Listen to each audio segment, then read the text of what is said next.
Quel est le rapport entre le tapage nocturne et la tuerie de chiens? De toute évidence, il n'y en a pas. Enfin, si, j'admets. Je pense que la plupart d'entre nous ont déjà subi les aboiements intempestifs et réguliers d'un ou de plusieurs chiens, durant quelques nuits. Mais d'abord, ces aboiements ne durent jamais bien longtemps, et puis on ferme la fenêtre, on met de la musique, ou on s'habitue, et il n'y a plus de problème.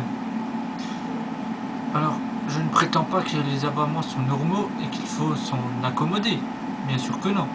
Nous sommes bien d'accord que dans tous les cas, ce n'est pas normal. Il faut tenter de résoudre le problème rapidement, si on en a l'opportunité. Ce que je veux dire, c'est que niveau nuisance, il y a bien pire. Route, rails, aéroport, musique, chahutage, perceuse, tondeuse, j'en passais des meilleurs. Mais la ville de Rennes se contrefout de ces considérations. Non, la ville de Rennes a un problème. Un groupe de marginaux qui squattent une place. Des plaintes sont arrivées parce qu'ils n'ont pas forcément un comportement exemplaire. État d'ébriété, bagarre, cris, bref, du classique. Seulement à cause... pour beaucoup, ce sera plutôt grâce à nos lois permissives et prenant grand soin de nos amis les malfrats et autres perturbateurs, la ville ne peut rien leur faire, si ce n'est de les décourager. Et comment va-t-on les décourager à partir? Je vous le donne en mille. On kidnappe leurs chiens et on leur laisse un délai pour payer une amende. Sinon, quick les chiens. Enfin, quick les chiens.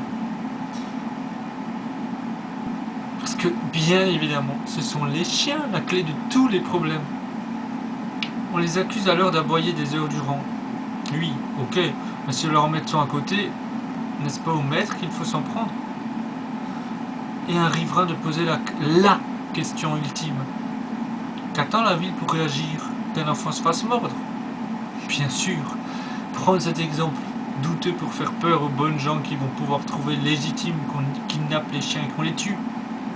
Sauf que, dans le même article, il est écrit « Assez vite, les policiers s'en vont avec les bêtes ».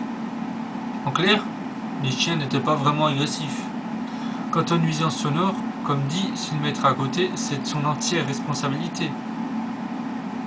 Alors une fois de plus, nos amis, ou plutôt, eux sont nos amis, nous sommes plutôt leurs ennemis, subissent. Incapables de régler nos propres problèmes, on se tourne une fois de plus, une fois encore, contre la nature. Enfin, après les massacres de chiens en Ukraine, et après ce petit massacre, admettons tout de même que l'humanité arrive à accroître certaines populations. Ce qui est drôle, c'est que c'est en dépit de nous-mêmes. Le retour du boomerang, l'arroseur arrosé. Mais si peu pour le moment.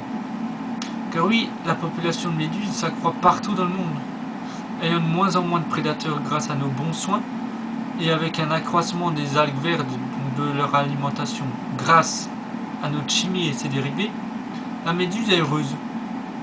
Enfin, je suppose qu'elle l'est.